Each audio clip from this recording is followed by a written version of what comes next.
Okay, so I'm finally making this video. It took me a while to think of what I was gonna do. So, on one of the podcasts that I was on recently, I was asked if someone was interested in getting into paganism. What should they do? Uh, this is kind of a loaded question. So, paganism is a term that was used um, differently throughout the years. Modern day, we've kind of been taking it back. Now, when it was originally created, it was used by the Romans to describe country bumpkins, as they would call it, or the country folk that had not found Christianity yet. So, hence, if you've ever heard somebody of a more monotheistic faith um, refer to a pagan religion, it refers to somebody they think hasn't found the gospel yet. So, in that regard, modern day though, some people have taken this back. Now, the people they were referring to were typically either um, nature worshippers or they were tied back to the original Roman or Greek or the local gods of their time.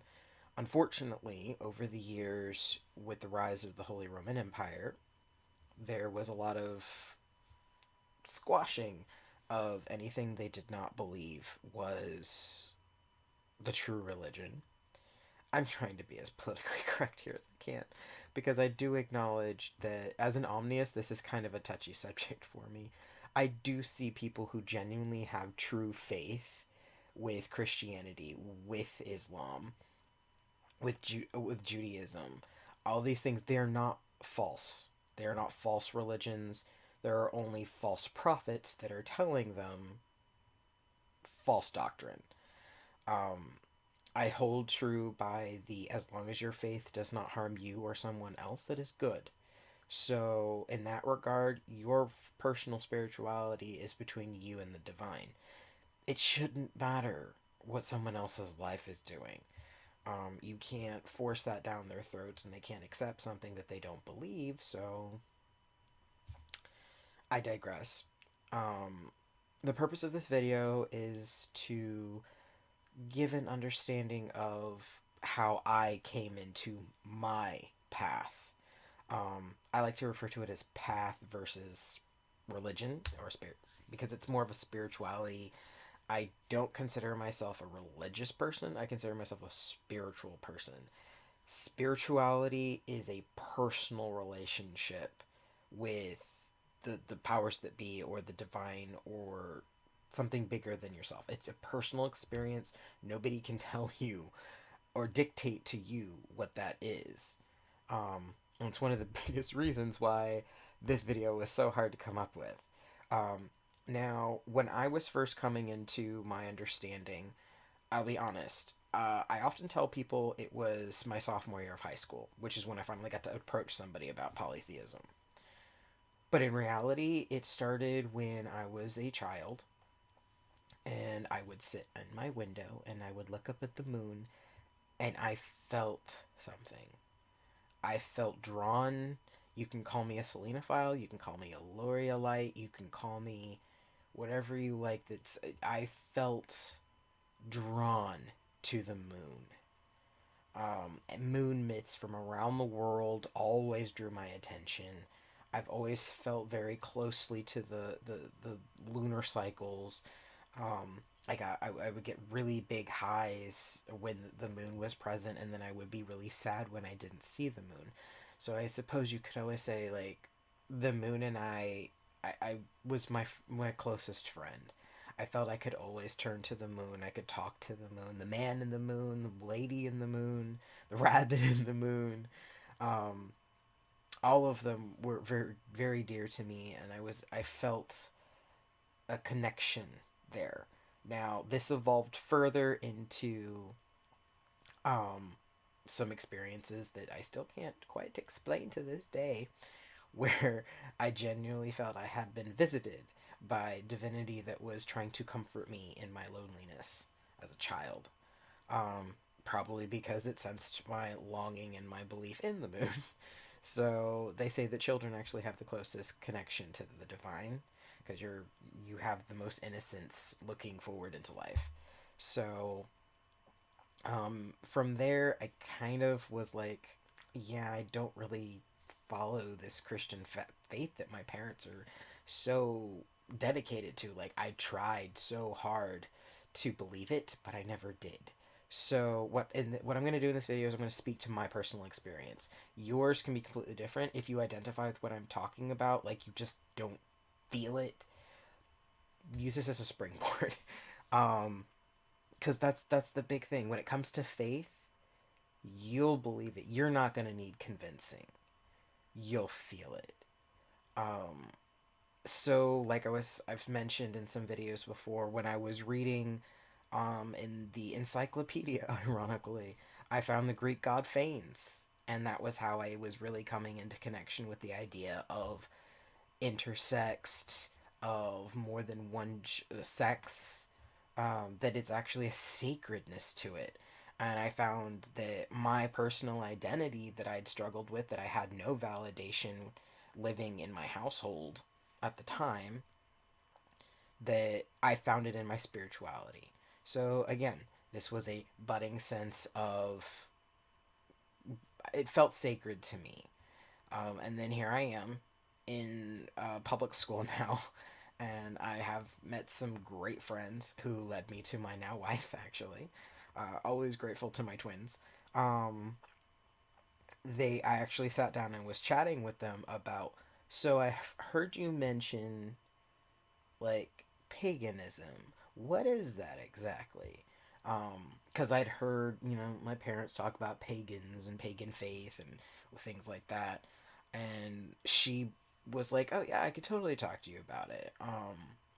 Initially, I was introduced from their perspective with plants. Oh my God, did my friend have plants all over her room? She was surrounded by greenery, and I'm like, "Oh yeah, that sucks up all the negative energy, doesn't it?" And she's like, "Oh yeah." She had fountains in her room. Oh, it was tranquil. And I do remember we did my shaman totem animals. Ironically, the weekend that I met, I really connected with my future wife. And I was really feeling drawn to animism. So nature and animism, the moon, I was really feeling in my heart of hearts something was connecting here. Naturally, I'd felt drawn to Greek mythology. I didn't have any access to how they were worshipped at the time, so I really didn't know how to like venerate them. And it wasn't until years later that I would find out how to do that myself as more of a reconstructionist. Um, but I'm more of a reconstructionist in that I'm not verbatim because let's be honest here, the ancients were a different society. They had a different mindset. There are some similarities, but we don't live in that world anymore. So, how do we venerate the gods now?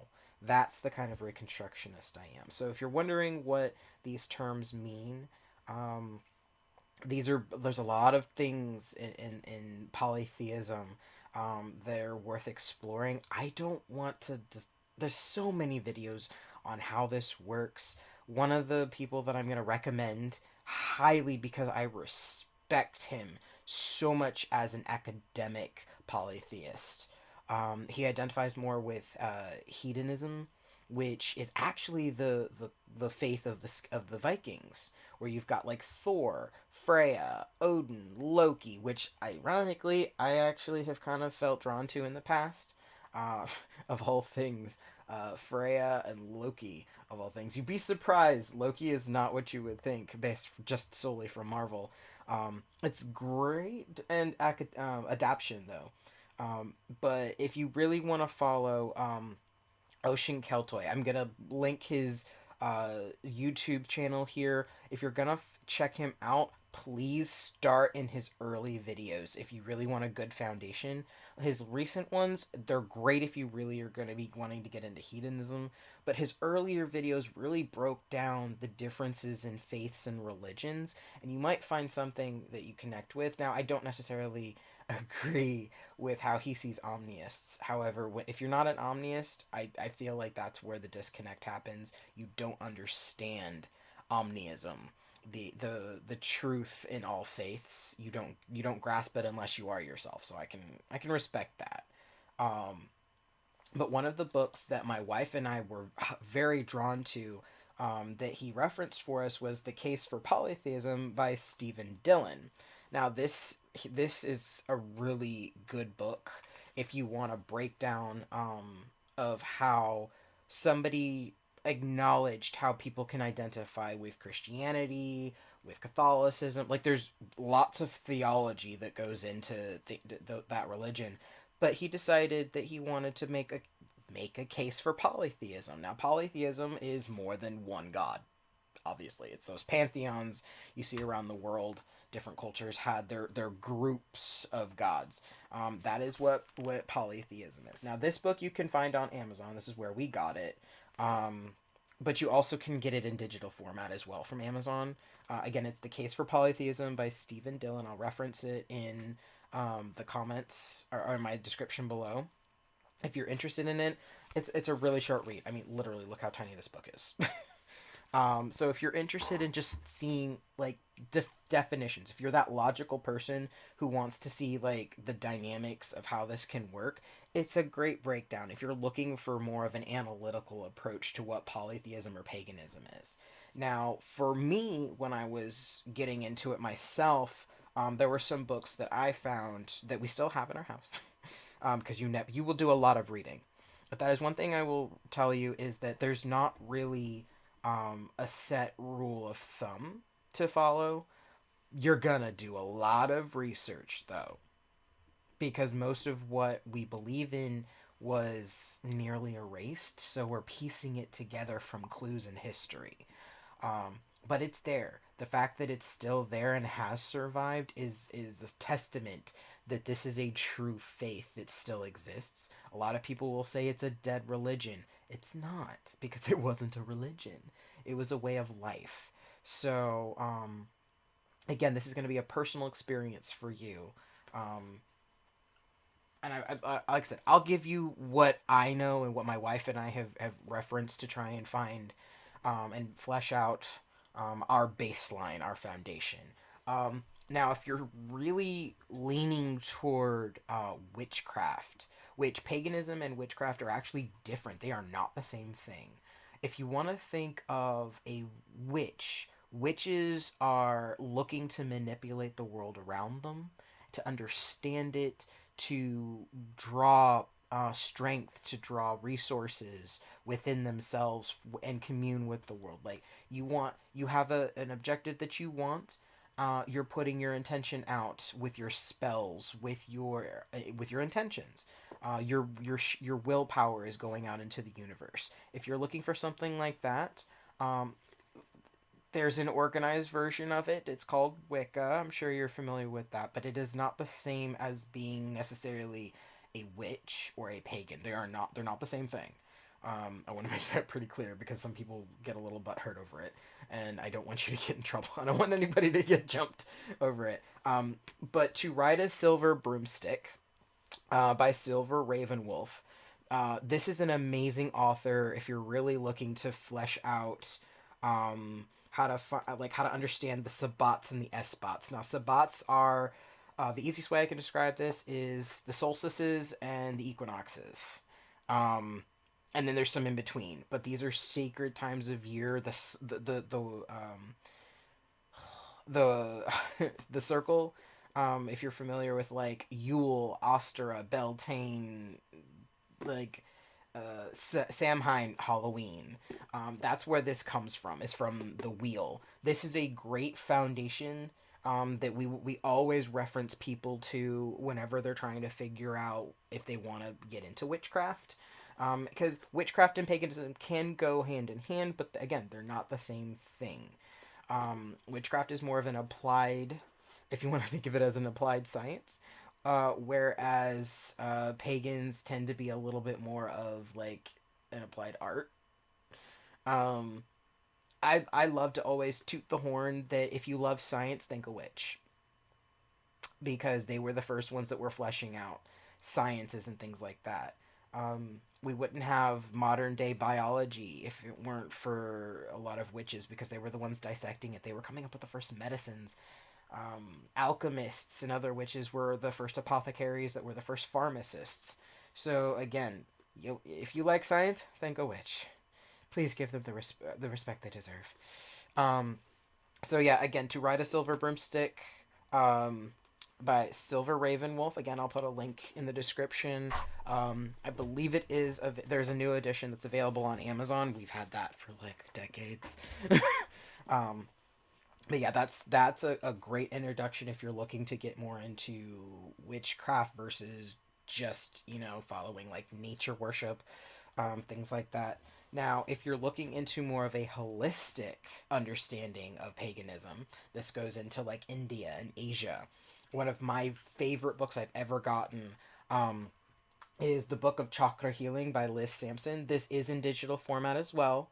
Um, this is the cover that I've always been able to find it under. This actually is a really nice breakdown of how to identify your chakras.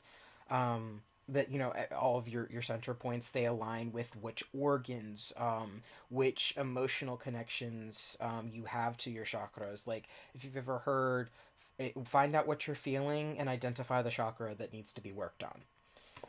In Eastern medicine, they believe that to treat somebody, you have to treat the whole body because everything is connected.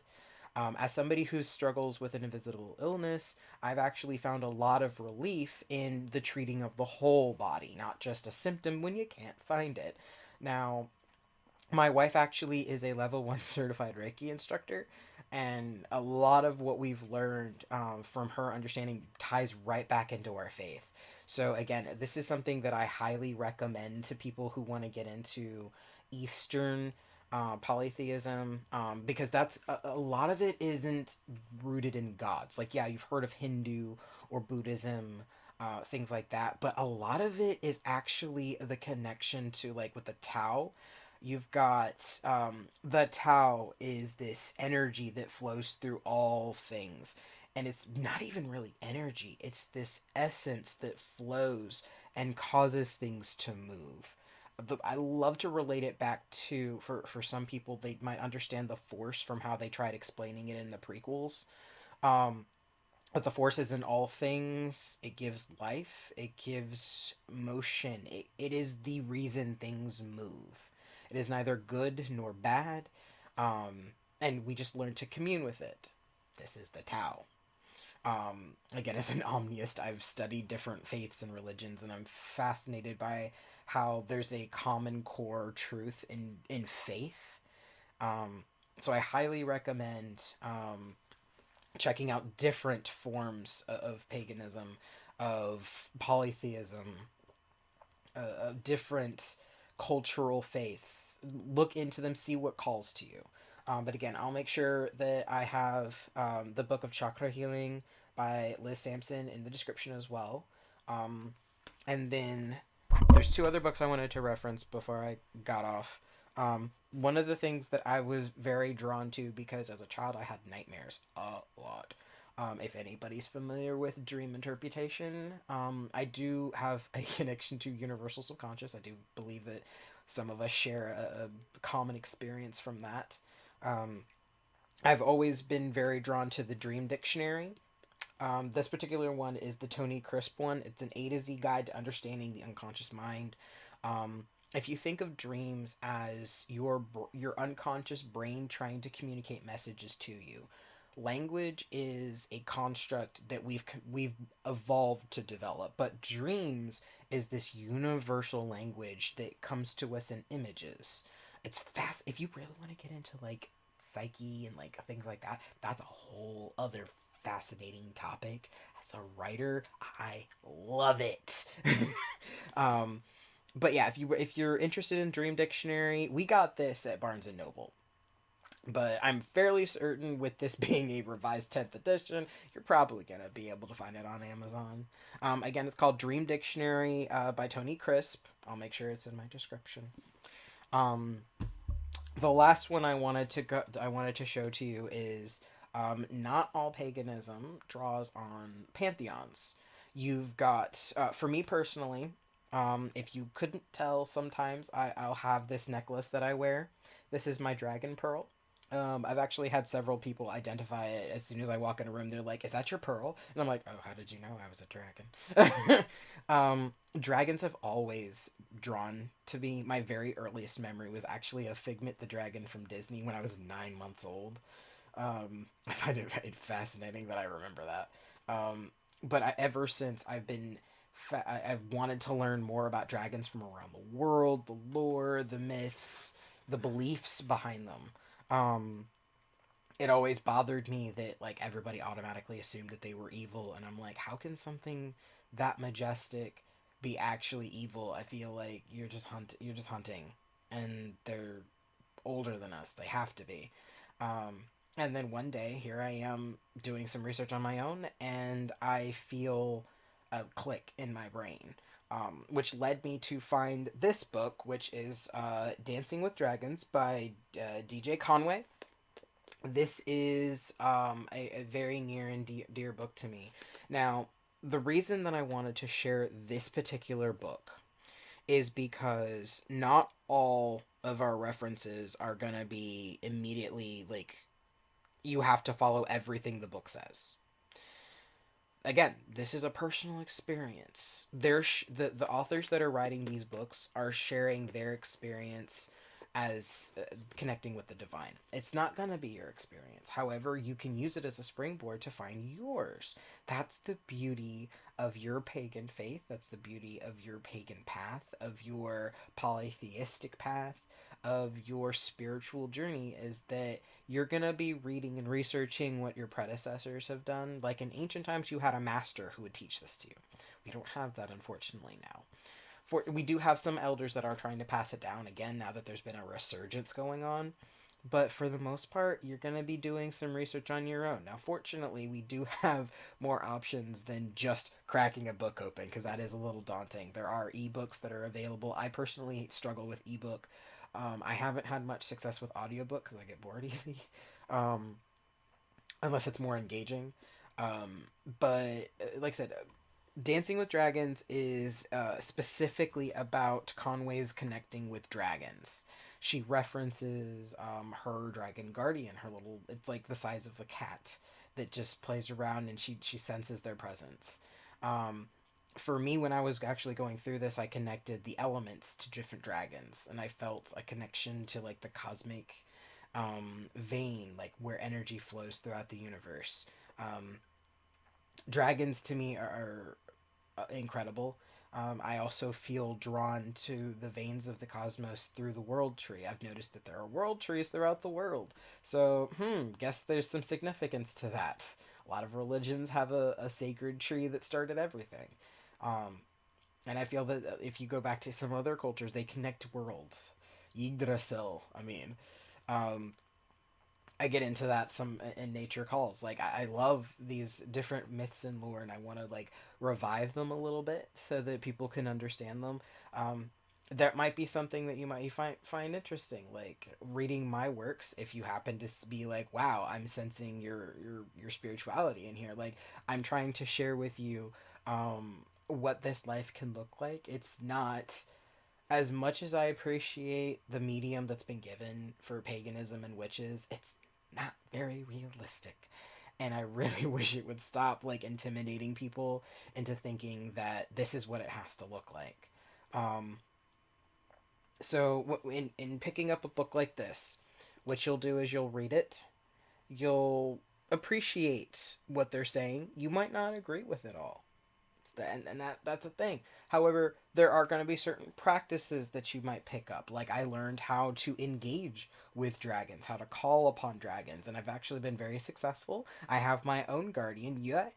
Ironically, he has the most beautiful scales. They look like genuine moonstone, which is more of like a milky color with brown. Oh, it's so pretty, those scales.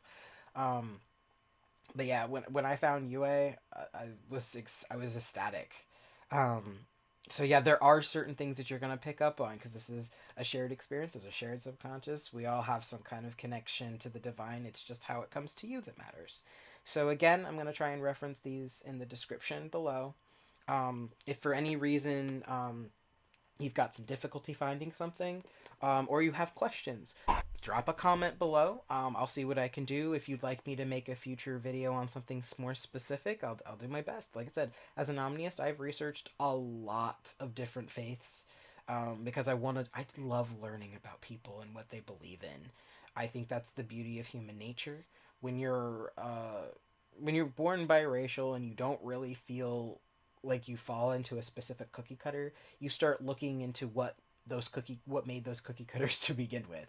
And the most purest form is culture, and that shared experience, that shared faith, that shared sense of community that I loved about paganism and polytheism, that we all are connected to certain things. Now, if you want in a future video for me to get into a little bit more detail about my personal practice, again, just leave a comment. I'd be more than happy to try and look into share that with you.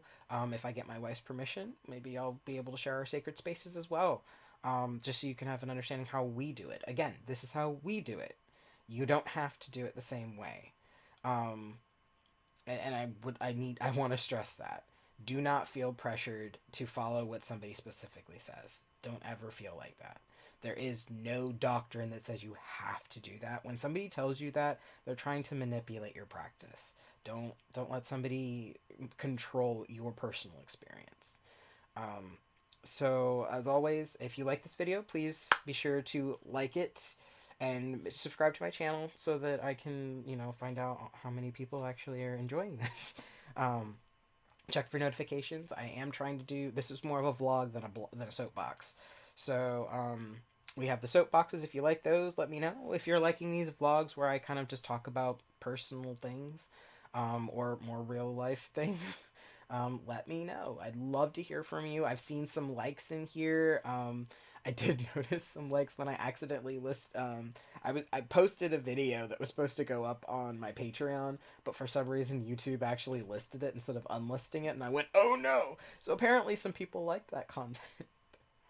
um, I do have my Patreon. It's all my videos and my bedtime story recordings are available to baseline patrons, which is a $5 a month subscription. I like to call it buy me a cup of coffee every month. Every little bit helps. I'm in between jobs right now. I may be getting a job soon, but that's actually gonna take me away. So if you really want me to keep making content, I need to hear from you. So until next time, though, I hope you enjoyed this video. I hope you look forward to future videos that I make. Like I said, I'm not really sure what to do. It's kind of its infancy here. This is only, my fourth public video. Um, in the meantime, though, I do want to send out my blessing to everybody to be kind to yourself and to others so that you can receive what you have sown into the world back at you. Um, and as I always want to make sure that you guys remember to be patient with yourself because we're all going through our own personal path. Nobody will understand that but you, and you have to be gracious with yourself and your growth. So until next time, be blessed, everybody, and I'll see you next video.